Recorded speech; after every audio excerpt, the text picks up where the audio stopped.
Yes sir. Madhya Pradesh और छत्तीसगढ़ में Bharatiya Janata party ने जिन दो लोगों को मुख्यमंत्री बनाया, उनको लेकर के सामान्यतः एक ही टिप्पणी है कि नरेंद्र मोदी हमेशा चौंकाते हैं।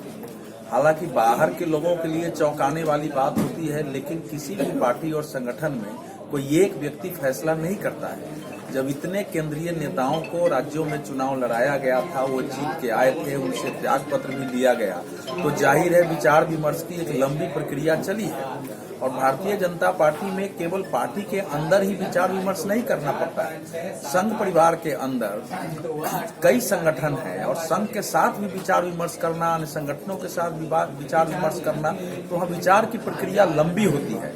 इसलिए हमारे आपके लिए चौंकाने वाले नाम अवश्य होते हैं, लेकिन संगठन के अंदर नाम चौंकाने वाला नहीं होता है। यह कल्पना भी बेमानी होगी कि जो सीनियर लीडर चुनाव लड़ रहे थे, उनको इस नाम के बारे में बताया नहीं गया होगा, उनसे बातचीत नहीं हुई होगी। यह बात सही है कि एक अगर कोई नेता होता है, अगर प्रधानमंत्री नरेंद्र मोदी पार्टी के नेता हैं, तो निश्चित रूप से पहले उन्होंने प्रस्ताव रखा होगा या लोगों से पूछा होगा, तो कई नाम आए होंगे, जिनमें से मोहन यादव का या विष्णु साय का नाम आ गया होगा।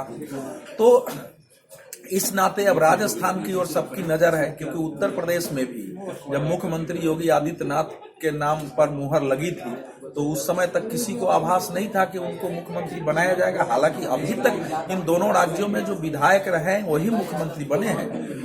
योगी आदित्यनाथ सांसद थे, विधायक नहीं थे। राजस्थान में भी इसी की संभावना है कि इसी प्रकार से कोई नाम आ सकता है, लेकिन हमेशा ध्यान रखने की बात यह है कि न तो मध्य प्रदेश में शिवराज सिंह को यह कहा गया था कि आप मुख्यमंत्री नहीं बनेंगे आगे, और न यह कहा गया था कि आप मुख्यमंत्री बनेंगे। यही बात वसुंधरा राजे सिंधिया के साथ भी है।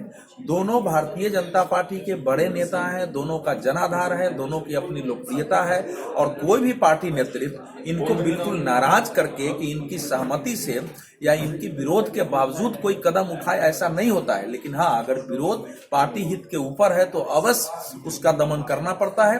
तो इसीलिए जो फैसला है वो दूरगामी दृष्टि से है कि आगे 20-22 साल तक की राजनीति को, 25 साल की राजनीति को ध्यान रखते हुए, और जो प्रधानमंत्री नरेंद्र मोदी और पूरे संगठन परिवार की विचारधारा के आधार पर सरकारों को लेकर, भारत और राज्यों में बदलाव को लेकर जो लक्ष्य योजना है, उसमें कौन व्यक्ति फिट होता है। 2024 भी एक लक्ष्य है, लेकिन वो एक सामान्य सा लक्ष्य है, क्योंकि वह चुनाव नरेंद्र मोदी के नाम पर लड़ा जाएगा।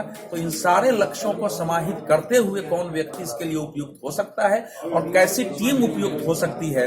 जब बड़े नेताओं की वहां टीम है, जिनके जो समय समय पर सुझाव भी देंगे, काम के लिए बात भी कर सकते हैं, तो इस दृष्टि से मुझे लगता है कि आने वाले समय के लिए एक सफलता की टीम चुनी गई है।